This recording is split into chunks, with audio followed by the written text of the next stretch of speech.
Okay, style. Now, journal is almost always written in informal style, and the reason for that is that basically it is your own personal thoughts and your own personal reflection. If you're writing a blog, you may be required to write formally, but generally speaking, you'll be writing in an informal style. You'll be writing using your own colloquialisms, expressions, and manners. It is a personal reflection, so you would write it in the way that you or your persona would normally write. And that you would basically talk about their thoughts and feelings, certain things that interest them. You would even use the sort of expressions that they would use. And if you want to come up with certain expressions that a persona or a character may use, great, go ahead and use it. And certainly if you're discussing things from perspective of someone, then you would make sure that you're doing that as well. Now, as with any other kind of creative response, be wary of using things like text and street language. It needs to be readable, and it needs to not annoy your markers. And this is, again, another very important aspect of this, in that even though, yes, your persona may do this, and if you're looking at realistically, yes, they may do it, but the thing is, as I said, teachers are relatively old.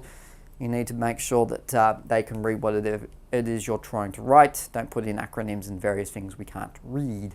Okay, so your content is also very important, and that, again, it's not a rambling chance for you to get all your thoughts and feelings off the top of your head. They need to have some sort of direction.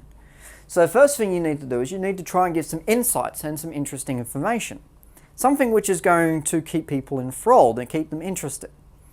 Now, a journal may be, as I said, normally a forum to open up about everything that you feel, but it's not necessarily content that people would like to read about. And so you need to make it something which is interesting. It needs to be something that provides some sort of thought-provoking or insight or even interesting point of view that allows someone who reads it to go, oh wow. Now, it's not necessarily about capturing those oh wow moments, but what you are able to do by doing that is essentially go, well, I'm at least bothering to treat you as some sort of, I guess, I'm not going to bore you.